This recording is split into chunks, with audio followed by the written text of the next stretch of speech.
Hello and welcome. मंगलवार को भारतीय शेयर बाजार में निवेशकों ने मुनाफा वसूली की, जिसके चलते बाजार गिरावट के साथ बंद हुआ। वहीं वैश्विक गिरावट के साथ बाज़ारों में मिले जुले कामकाज देखे गए। सेंसेक्स 519 अंक विच इज़ 0.62% की गिरावट के साथ 83,459 के स्तर पर बंद हुआ। वही निफ्टी 165 अंक यानी 0.64% फिसल कर 25,597 के स्तर पर आ गया। बाज़ार में गिरावट के कुछ प्रमुख कारण हैं, जिसमें से पहला है FIIs की बिकवाली। FIIs stand for the foreign institutions investors.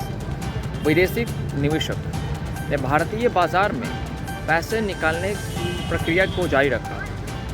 सोमवार को उन्होंने 1,800 करोड़ से अधिक की इक्विटी स्टॉक्स बेच डाली, जिसका असर मंगलवार को दिखा।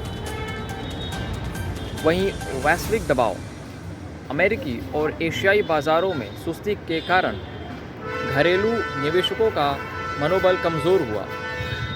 सेक्टोरल प्रदर्शन मेटल और IT शेयरों में सबसे ज़्यादा गिरावट विच इज़ मोर देन 1%। अमेरिकी डॉलर के मुकाबले भारतीय रुपया भी 11 पैसे कमज़ोर हुआ, जो बाज़ार की धारणा को प्रभावित करने वाला एक कारण था। Now which is the top most the shares which gain the most. First on the list is Titan, Bharti Airtel on the second और HDFC लाइफ इंश्योरेंस प्रमुख रूप से लाभ में रहे। Top losers stand for power grid corporation of India, Tata consumer product, Reliance Industries और HDFC bank जैसे heavy weight share के गिरावट के साथ बंद हुआ। Suppose Reliance stocks like Reliance are also falling. Now let's talk about the अमेरिकी stock market. मंगलवार को अमेरिकी शेयर बाजार में फ्यूचर्स में भी गिरावट देखी गई है। डाउ एंड जोन्स इंडस्ट्रियल एवरेज लगभग 338 अंक यानी 0.7% गिरे। वही S&P 500 फ्यूचर्स करीब 1% तक लुढ़क गया। नैस्डैक 100 फ्यूचर्स लगभग 1.3% तक गिरे। खासकर AI से संबंधित शेयरों में जैसे में पेलेंटियर, एनविडिया और अमेज़न में बिकवाली देखी गई। बाज़ार US बाज़ार की गिरावट के भी प्रमुख कारण हैं टैरिफ संबंधित चिंताएं, है ना।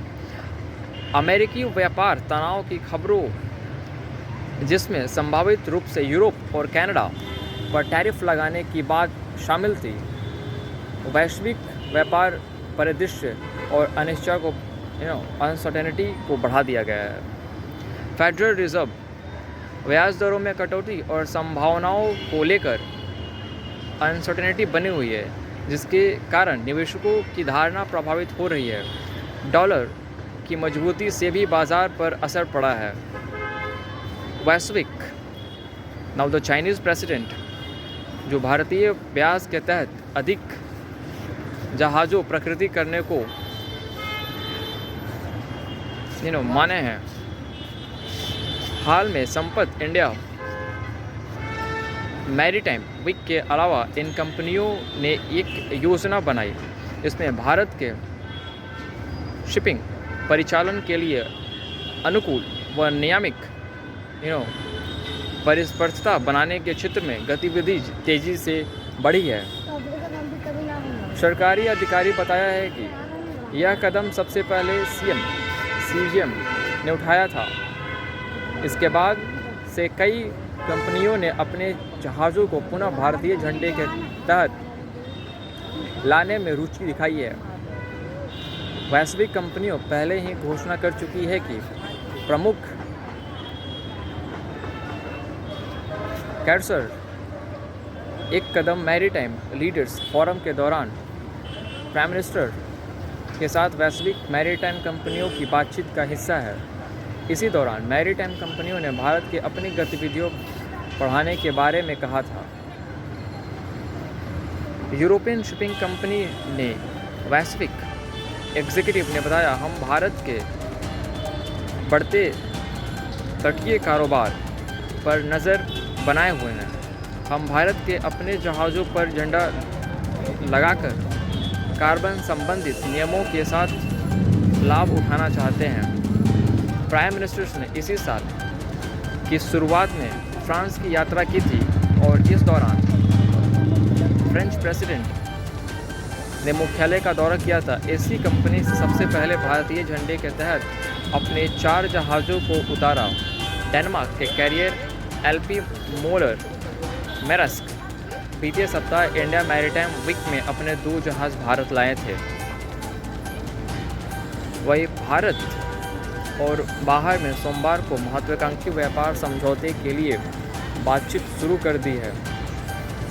इसी संबंध में दोनों देशों ने समझौते पर हस्ताक्षर करने की करीब पहुंचने का ऐलान किया।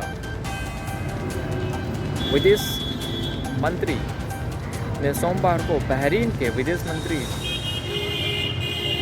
के साथ आपसी समझौते और व्यापक संबंध बनाने के लिए बातचीत की है। That's all. I shall see you soon.